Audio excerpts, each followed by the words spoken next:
I, Lance Biggs, am not bad-looking, but I had a reasonable suspicion when a woman who was a younger version of Elizabeth Hurley named Alicia Spears started showing interest in me.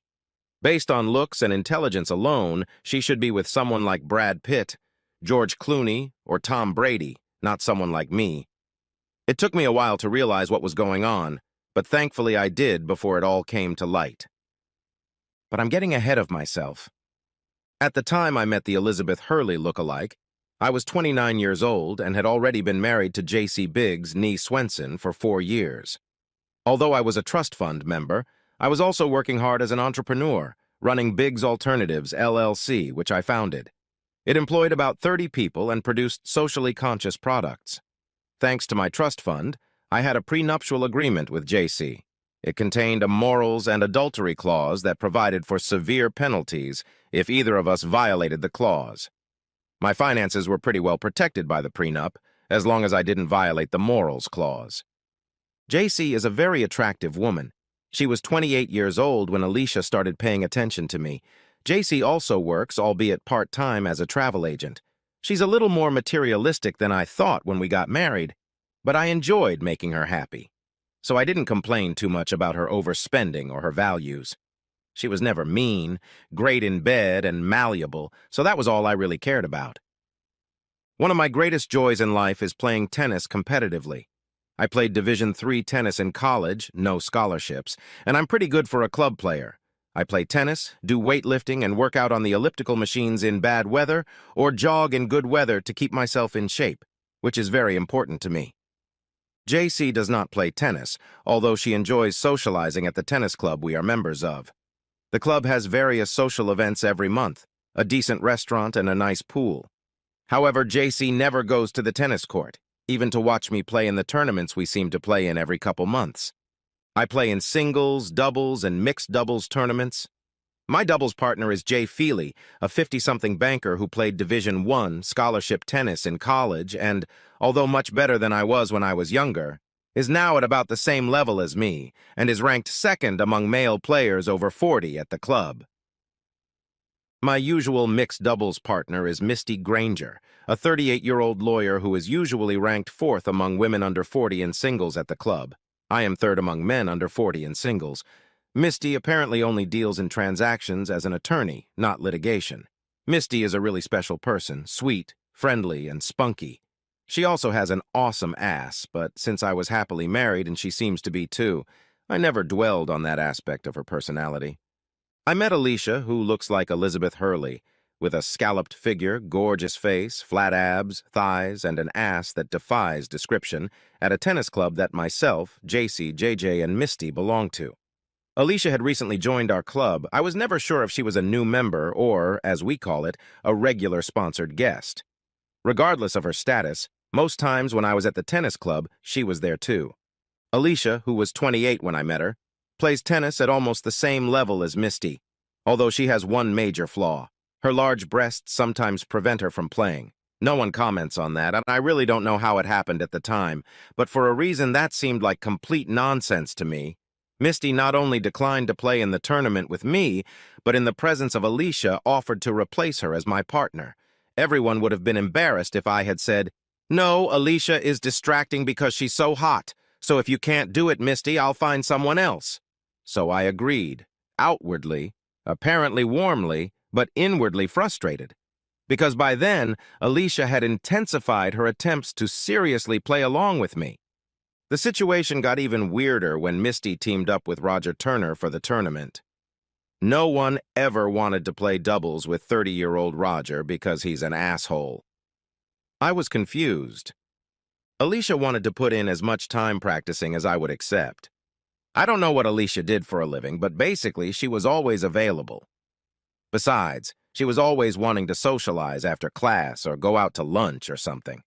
I complained to JC about Alicia trying to monopolize my time at the club, and I also talked to her about how baffled I was that Misty had teamed up with Roger. JC didn't seem to take me seriously. She just smiled and said, "I'm sure it's just because you're nice to everyone, and not everyone in the club is nice to Alicia." "Why? What problems do people have with her?" I asked sincerely. "Well, just between you and me, A lot of women are jealous of her, and she's not as nice to other women as she is to you, JC replied with a smile. How do you know that? I asked. Because I know all the gossip at the club, she laughed. Then do you know why Misty dumped me and then went to Roger? I have no idea about that, JC smiled. In general, when it came to Alicia, I was adrift, but when Alicia started calling me at work, I knew something was wrong. This was fully confirmed when after a workout on a hot day, she insisted that we go to the pool to freshen up. The bikini she was wearing left no room for imagination. Fortunately, there were no children around. Her body would have made any heterosexual man drool. It was then that I finally decided that I needed to be proactive in finding out what the hell was going on. I tried to find out from Misty why she'd left me for Roger, but she was strangely difficult to get through to. It wasn't until the third round of the tournament that I cornered her. Alicia and I beat her and Roger 6-2, 6-1, and she ran out of the club shortly afterward. I had figured her out, however, and instead of showering after the match or joining Alicia for the lunch she had begged me to go to, I caught Misty in the parking lot. I was sitting on the fender of Misty's BMW 8 Series convertible when she tried to sneak out. When she saw me, she sighed and her shoulders slumped. When I approached, she didn't smile. Misty is in great shape for her 38 years. Her face isn't pretty, but it's extremely interesting and sophisticated. She's the smartest person I've ever met, and she always dresses stylishly. Her tennis outfits are the most elegant in the club, and intentionally or not, they accentuate her perfect ass. Before this day, she and I had known each other for 5 years and had competed in 6 previous mixed doubles tournaments, including 2 at other clubs. Okay, Misty, what's the matter? I asked sternly, straightening up to my full 190-centimeter height and looking down at her 170-centimeter figure. What? What? What do you mean, Lance? She stuttered. That told me something. Misty is more eloquent than any woman I've ever met, so if she stuttered, it meant she was nervous. I mean, why would a contrived reason cause you to not partner with me, sick Alicia on me, and then partner with that asshole from the club? It doesn't make sense. We've always had a good relationship, I said, crossing my arms over my chest. Alicia asked me to do this. She was almost begging. She said she wanted to win the tournament and that she had the best chance with you, Misty replied, stuttering again. Bullshit, I replied, still crossing my arms over my chest. You could have just told her to forget about it. You didn't have to go along with it. Misty looked around furtively, then muttered, Get in my car. I got in the passenger seat, she got in the driver's seat, and then, after another furtive glance around, drove out of the parking lot. Without saying a word, she drove for a couple of miles, and then pulled into the parking lot of a community recreation center and parked in the shade. Clearly nervous, she turned to me and said, My husband Harris didn't like the fact that my partner was a good-looking young guy. He thought we might have something going on and pressed me to find another partner. While Misty was certainly someone I'd love to sleep with if we weren't both married, in the last 5 years we'd never even had a flirtation with each other, let alone sparks flying from us. I stared at her for a full minute. She couldn't stand the eye contact. Bullshit, I said. To my surprise, she began to sob quietly. I'd always considered her a tough nut to crack, so her tears were more than unexpected. I gently held her by the shoulders until she looked up at me, and then I put my hand on her chin, gently preventing her from looking away. Okay, Misty. I know this is something serious. Let me first tell you that I'm the person you know best at keeping secrets. If you tell me the truth, I guarantee that no one will ever find out your secret from me, and I will do everything in my power to help you. Trust me. She sobbed some more, then wiped the tears from her face and sighed. Do you promise not to judge me? I promise, I answered. Do you promise to remain my friend? I'll be the most loyal friend you've ever had, I parried. After another deep sigh, she said, I don't know how Alicia found out, but there is something in my past that threatens my license to practice law. If my law firm found out, it would be very bad for me at work, and it would also be bad for my marriage. which seems to be on the rocks right now because of some of the things I've recently learned about Harris. That statement surprised me, but I tried not to show it when she continued. Please let me leave it at that. I didn't like where this was going, but I saw no reason to upset Misty further, so I said, "Of course, I don't need the details." Misty continued, "Alicia promised not to tell anyone if I turned down the role of your doubles partner and offered her as an alternative." Now I was truly confused. After staring into space for a full minute, my brain started working again, and I asked, "So she's blackmailing you? Why would she do that?" "I really don't know," Misty replied, "but she seems to like you for some reason." "I don't understand that," I replied back. "She could sleep with just about any guy she wanted. Why me?" "I don't know," Misty said. "Some people just have feelings for other people that defy rational explanation. I mean, sure, you're a great and good-looking guy, but—" I finished that sentence for her, but I'm not in her class as far as looks are concerned. "I don't know anyone who is," Misty sighed. "Thank you, Misty." I smiled, kissing her forehead. "I'll keep your secret, and if there's anything I can do to help you, let me know. I'm not just saying that, I really mean it." "Thanks, Lance," she said, smiling for the first time all day. "Can I drop you off at the club?" "Just stop a couple 100 meters from the entrance and I'll walk the rest of the way," I smiled back. She did indeed give me a ride. "Thanks again," I said, kissing her forehead once more. My father's philosophy had always been, if you have money, you should use it to solve problems, whether they are society's problems or your own. I rarely looked at things from that perspective, but now was the right time to take that stance. As it happened, I had hired a large private detective firm to dig into the Alicia Spears case. While the prestigious private firm I hired was conducting an in-depth investigation that involved following Alicia for a week and monitoring all of her devices, although it was still within the law, I was maintaining a relationship with her. Primarily, this meant we played tennis about every third day and tournament games on the weekends. She was becoming very clingy, and if I wasn't suspicious, I couldn't resist her. Did I mention that she was the sexiest woman possible, at least to my taste? Since Alicia was great entertainment for the men on the teams we competed against in mixed doubles, she was a valuable member of the team, well beyond her tennis abilities. By the time I received the report from the law firm, we had won all 7 of our matches. The firm's lead female operative, Constance Fragot, accompanied by Sam Curtin, one of their IT specialists, presented me with the report. "I have a series of photos showing what Alicia Spears has been up to over the past week," Constance began, spreading out about 24 photos on a conference room table in my office. "You might recognize some of the people she's been seeing. One woman we couldn't identify, she dated 3 times. Constance continued, pointing to several photos in the top row of printouts. "And some unknown guy 3 times as well, including once with an unknown woman," she continued, pointing to the photos in the bottom row. As I scrutinized the photos, things began to become clearer. The woman in question was none other than my dear wife, Jacy, poorly disguised. The man was John Davis, my employee in charge of IT equipment at Biggs Alternatives, LLC, unmasked.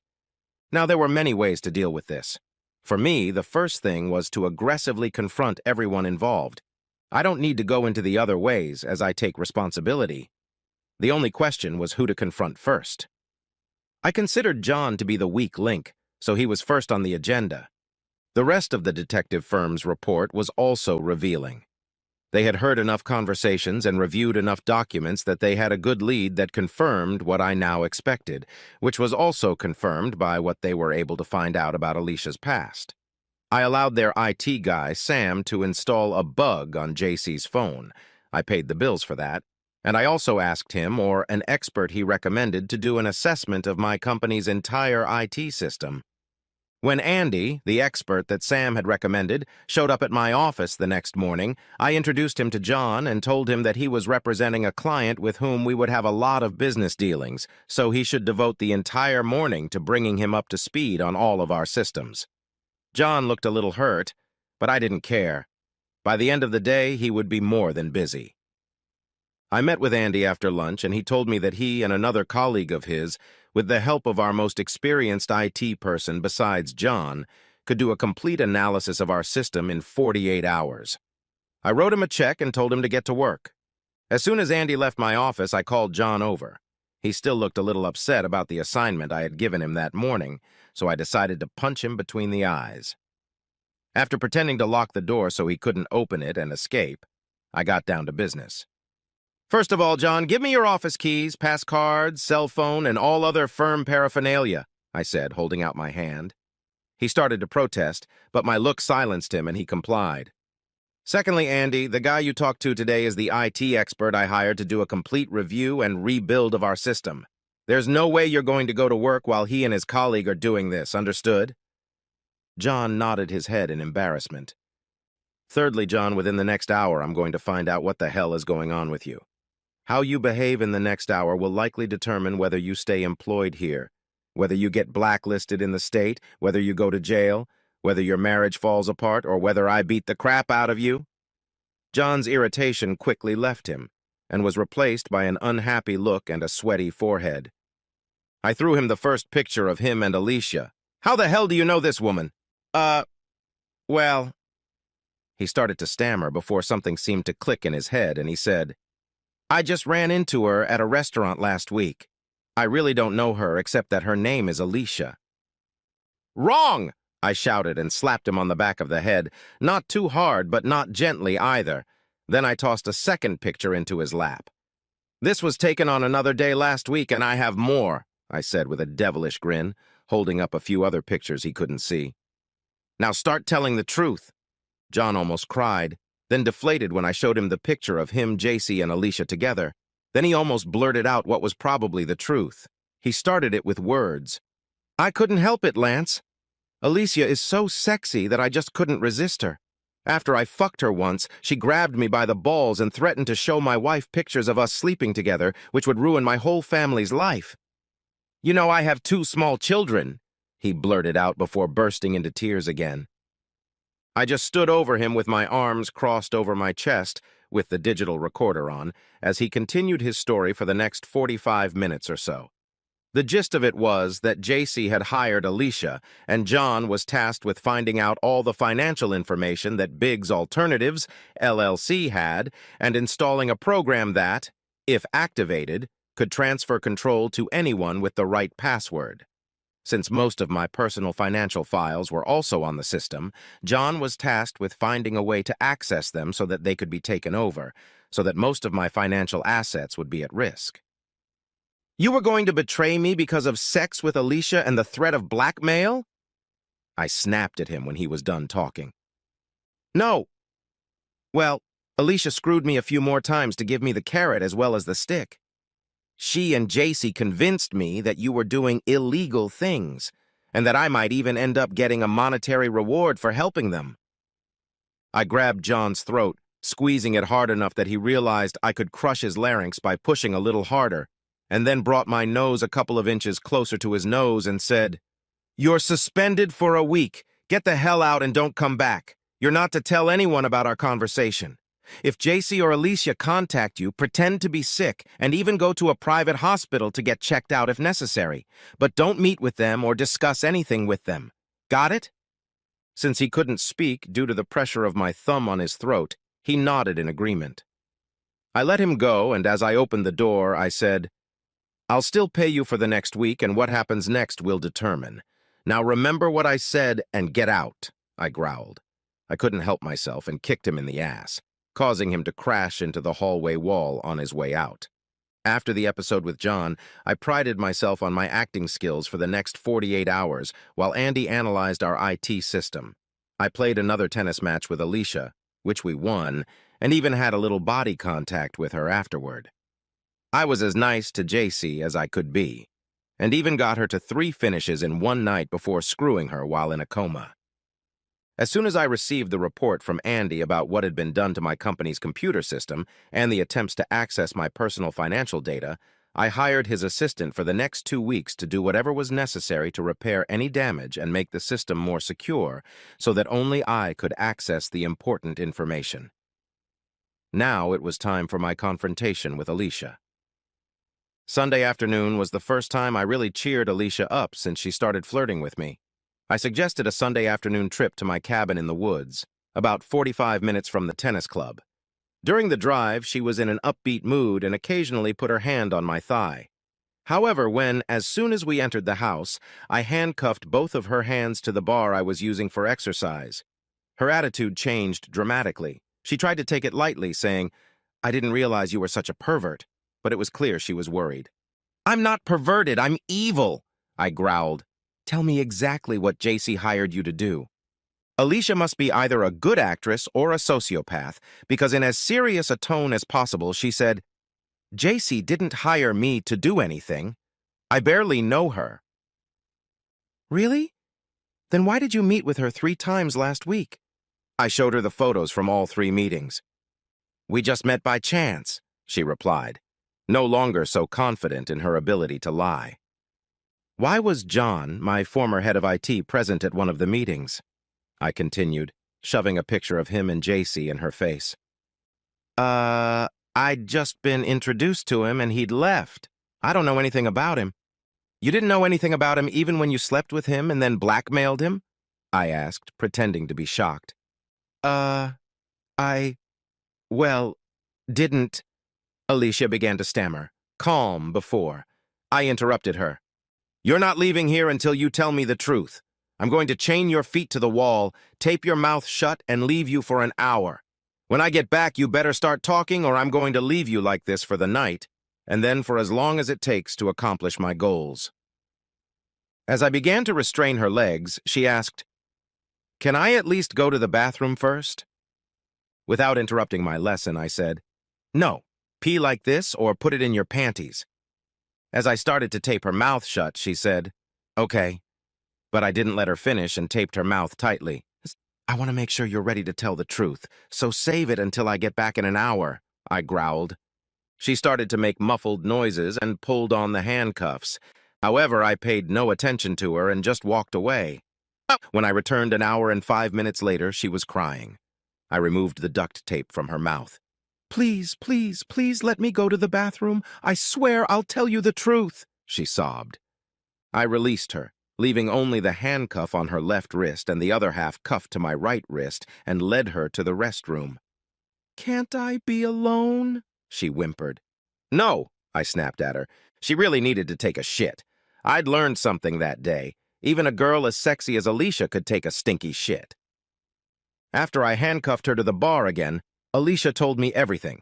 In front of the camera, there were actually 2 of them, one straight on and one in profile.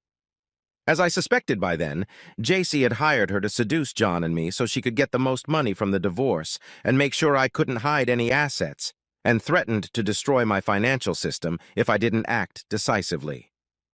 Even though I expected this, I was very sad. I thought that JC really loved me. When I asked Alicia about JC's motivation, she had no answer other than her greed. Letting Alicia go, I said, "You know you can be prosecuted for blackmail and conspiracy to commit fraud, don't you?" She nodded her head languidly. "How much did JC pay you?" $50,000 so far, she sighed. I wondered how JC had managed to keep that expense from me. "Anyway," I continued, "how much more does she owe you?" $10,000 plus, if she succeeds, another $100,000. Well, she's not going to succeed anyway. Now, we're going to go to my office. You're going to detail all the payments JC made to you in an affidavit. I'll write you a check for the remaining $10,000 and you'll leave town. You understand? "I have to vacate my apartment," she started, but I interrupted her. "Take everything you need for a week. Give me an address to send your stuff to, and I'll arrange to have it shipped to you." She was surprised by this. After we executed the affidavit, I drove her to her house. As she was getting out of my car, she smiled and said, "Now that that's settled, would you like to sleep together goodbye?" I stared at her like she had 3 heads. Her smile changed to one of displeasure before I said, "No thanks. Just make sure you don't do anything that would make me report you to the police." She got out of the car and walked smoothly away. Right after I dropped Alicia off, I drove home. JC was pulling up at the same time. With a puzzled expression on her face, she said, I thought you were going to be gone until later tonight. You were wrong, bitch, I growled. What's with the attitude? She started before I interrupted her. Your accomplices, John and Alicia, have given up on you, bitch. Take what you need for the week and get out. I'll have you serviced tomorrow or Tuesday, I growled, holding my nose a few centimeters away from hers. After the initial shock, she seemed to pull herself together and squeaked, I live here too. You can't. Yes, I can. The trust, of which I am sole trustee, owns this house, as you recognized when you signed the prenup, and we moved in. I'm kicking you out. You have 1 hour, and then I'm calling the police, I snapped. JC was out of my house and out of my life within 59 minutes. She had received notice on Tuesday, and the terms of the divorce as outlined in the prenup were included in the divorce papers. I would have let things run their course without further accusing her if she hadn't done something horrible. Alicia and I lost our last 2 games of the tournament, but since we led 8-0 before that, we still came in second place. One Saturday morning after the tournament was over, I saw Misty walking out of the clubhouse with a gym bag and 4 tennis rackets with a disgruntled look on her face. I stopped her. What's going on, Misty? There were tears in her eyes when she said, JC obviously thought that since you and I are friends, she might hurt you by revealing my secret, even though I did what Alicia said. I was fired, and I can't pay my dues for the next 6 months. Especially since Harris and I broke up over some criminal behavior he committed. Now my life was over. I was furious. Misty could see the steam coming out of my ears. Are you okay, Lance? She asked with genuine concern in her voice. Put your stuff back in your locker, Misty, and then come with me to the office. But, she started. No buts. Do as I say, I continued, and then gently took her hand and led her back into the clubhouse. She uttered a few more words of protest, but she realized from the look in my eyes that resistance was futile. I waited for her outside the women's locker room while she returned her stag, took her hand, and headed with her to the office. Although she wasn't usually there on weekends, the club manager, Nancy Gregg, was. Hi, Nancy, I said, shaking her hand. There seems to have been some mix-up with Misty's account. In the meantime, transfer her dues for the next 6 months from my credit card and we'll get it all sorted out in the next few weeks, I said, handing her my credit card. There's a mixed doubles tournament at the Westover Club next month and I need my old partner, I smiled by way of explanation. Nancy beckoned to her assistant, who was in the process of finalizing the deal. I could see that Misty still wanted to protest, but at the same time didn't want to do so. I walked Misty to her car where she thanked me and then rested her face against my chest and cried quietly for a couple minutes while I stroked her head. When she came to her senses, I opened the door in front of her. Can we practice tomorrow? I asked. Would 11 o'clock be okay with you? She asked. I'll sign up now. One more thing. I really meant it the last time we talked, and I said I would do anything to help you. Those aren't just words, that's a promise. She smiled and then plopped her firm ass into the driver's seat. Not that I was paying attention. The next day, we had a great workout and then a nice lunch with 3 other club members. Monday, I was on the warpath. I demanded a meeting with JC, the first time I'd seen her since I kicked her out, at my attorney's office. When she got there on Wednesday, I presented her and her attorney with all the basic information I had about her collusion with John and Alicia.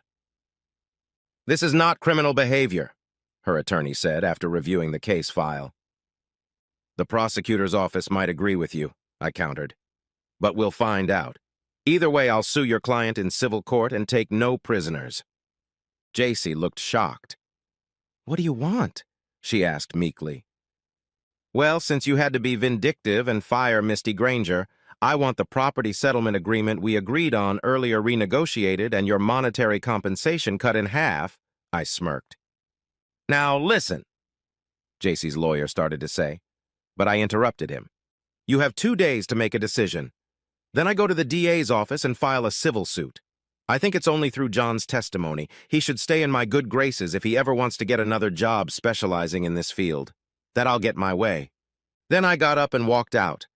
By Friday, she had agreed to my proposal. While the divorce process was going on, now everything was going smoothly. It was only a matter of time since all the issues had been resolved. I still couldn't understand why JC did what she did. I still couldn't bring myself to ask her about it, since I couldn't stand being in her presence. Then something else happened that took my mind off the issue. Misty called me at night about a week after my meeting with JC. After a short conversation, she asked, "Did you really mean that you would help me?" "I've never meant anything else in my life," I grinned. "Can I come back in about 10 or 15 minutes? "I'll leave the light on for you," I replied. Misty did indeed show up about 15 minutes later. I hugged her and offered her a glass of wine. She accepted, and we sat down at my kitchen table. "I'm so embarrassed, Lance. During the divorce proceedings, I learned that Harris had lied about our finances for the entire last 2 years. In addition to some criminal behavior, he gambled away all of our money. He has gone to an undisclosed location, which will at least make the divorce easier. But the bank is going to take my house. I know you have at least 3 guest rooms. Can I stay in one of them until I get a job and get back on my feet?" I had to suppress the lustful thoughts that flashed through my head when she asked that. I'd always liked Misty, and I thought she was pretty and, well, she did have an amazing ass, but I'd never really considered her as a suitable match before. Now things had changed in my life. I didn't think it was fair to her that I looked at her that way when she was going through a hard time, and I didn't want to take advantage of her, but I also couldn't refuse her desperate request.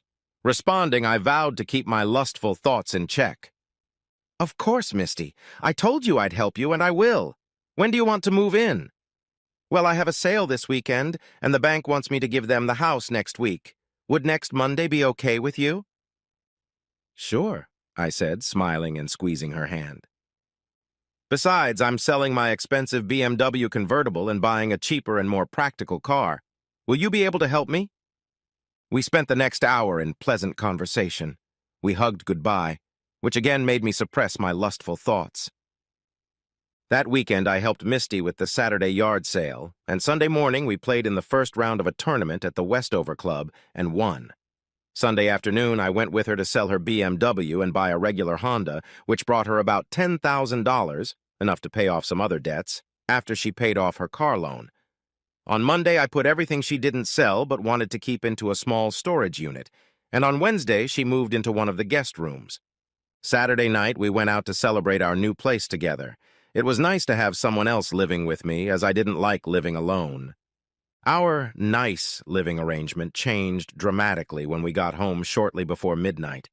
I had never seen Misty consume much alcohol before, but that night she had apparently drunk more than her body could properly metabolize, because although she wasn't actually drunk, she didn't feel any pain. After making coffee, we sat down in the living room to chat. After about 5 minutes, she drained her cup and then came over and sat on my lap. As she looked into my soul, or rather my eyes, she murmured, "You know I would be helpless if you wanted to take advantage of me. There's no way I, a little one, could fight off a big beast like you. Then you could tie me to the headboard of the bed and do whatever you want to me, and all I could do is beg you to stop. I'm completely at your mercy." Meh. By the time she finished her monologue and stuck her tongue in my ear, I was hard as a rock. Then for the first time in my life, I acted like a caveman and did exactly what she predicted. My release, my first sex in months, and the most intense I could remember, fried my nervous systems. I think hers did too, because we just lay together for a long time. Eventually, we came to our senses completely and looked into each other's eyes. "You're a goddamn animal," she moaned, tracing a few quick kisses over my lips. "You're a gorgeous woman," I murmured in between kisses. "Time for some more fun," I giggled. I saw stars and exploding Roman candles. She seemed to be too. My brain must have been overflowing with endorphins because I don't remember how we ended up in each other's arms, covered in a blanket and sheet. But that's how we woke up the next morning. As we looked into each other's eyes, ignoring our mutually disgusted breathing, I said, "It was the most beautiful thing I've ever experienced in my life." Misty's eyes widened, and she blurted out, "Ha ha," before she smiled and said, "That's the nicest thing anyone has ever said to me." We kissed and decided we had really bad breath. We brushed our teeth and went into the kitchen to have breakfast, naked. While I was toasting bread and Misty was making scrambled eggs, she looked at the clock. "It's almost 10:45, and we have a match at 1 o'clock. We'll be useless, she grinned. Yeah, but it was worth it, I smiled, kissing her and pinching her ass at the same time. We might have actually been in really good shape for the match if we hadn't hooked up in the shower before we left. It really wore us both out. We lost the first set 6-1. Although Misty still seemed lethargic, I was just starting to come around and we were leading 4-3 in the second set. After that, all I could think about was sex with Misty, and we lost the second set 6-3 to a team we should have beaten 6-2, 6-2. After we exchanged handshakes with the other team, I plopped down on the bench next to the court. Misty came over and sat on my lap, wrapping her arms around my neck. You just needed some fun in the shower, didn't you, animal? She grinned, then bit my nose lightly. I didn't see you fight back, you evil whore sorceress, I grinned back. I guess you're right. She smiled again, kissed me quickly, stood up and said, Now I need a nap. Take me home. Yes, ma'am, I replied. We did take a nap, but only after she drove me to another amazing finish line. For the next few weeks, things went smoothly between Misty and me. She no longer pretended to live in the guest room. Instead, she just moved her clothes and toiletries into the master bedroom where JC's stuff used to be. For some reason, we never came close to having a serious conversation. We both enjoyed each other's company so much, whether we were having sex, taking nature walks, playing tennis, or just sitting together reading a book or watching TV, that neither of us seemed to want to rock the boat. That's not to say that I wasn't thinking about the future, and I'm sure she wasn't either. It's just that we were afraid to talk about it out loud. Fortunately, thanks to my father and I intervening, Misty was able to get a job as a paralegal. She complained that she wasn't paying my rent. I took it lightly, saying her carnal services were enough. You arrogant bastard, she wailed pretentiously, playfully punching me in the chest with her fist until I threw her down on the bed. I'm not sure how long things would have gone on if neither of us had decided to have a serious conversation when about 6 or 7 weeks after she moved in with me, she started throwing up in the mornings. The second morning after it happened, at breakfast, which I was eating and she was only picking at, I playfully asked, You're on the pill, aren't you? No, but I can't get pregnant. A few years ago, before I even knew he was a player and a criminal, Harris and I tried unsuccessfully to have a baby. We went to a specialist and I was told I couldn't have children. She then started to explain the biology or physiology of the situation, but I stopped her. You talk too much, I laughed. Still, I think you should see your obstetrician-gynecologist. No, it's no use, she said, but I didn't take that as an answer. That evening on the way home, I stopped by the drugstore and bought all 3 sets of home pregnancy tests they had. When I handed them to Misty, she blushed with embarrassment. I told you I'm not pregnant, she said. So you don't mind testing with these kits to prove it to me, do you? We talked. We didn't argue. We'd never argued until now, for a few more minutes before she agreed, just to get off my back. 10 minutes later, she came out of the bathroom with her lower lip quivering. I can't believe it, she muttered. I took the test devices from her. One had a very bold plus sign on it, another had a very bold double dash, and the third one said pregnant in bold letters. She cried and buried her face in my shoulder. Now you're going to kick me out. You don't want a fat old woman 9 years older than you ruining your life, she sobbed. Within seconds, my mind cleared. Weeks of kicking the can down the road instead of having a serious talk with Misty had led to a decision. I started laughing. Misty pushed me away and screamed, Why are you laughing at me? I'm not laughing at you. I smiled and pulled her to me and kissed her hard. Breaking the kiss, I said, I'm laughing because I finally realized the truth. I love you, and I desperately want to have a baby with you. And if you agree, I want to marry you. She looked at me strangely, wiped away her tears, and asked, Do you really think so? You can bet your perfect ass that I do, I laughed, picking her up in my arms and spinning her around. Before her tears had a chance to dry, she was already lying on her back on the kitchen table. Since the day 8 years ago when Misty found out she was pregnant, she has given birth to 4 children. Having 4 children, age 7 and under, is a real challenge, but we love it. She loves being a homemaker, for which I am grateful, and we love our life together and each other. When we have the opportunity to hire a few babysitters for the kids, we still play together in the mix, but no longer in tournaments. Every day I thank my mysterious ex-wife fraud JC and her sexpot accomplice Alicia for unknowingly making me the happiest dude in the state.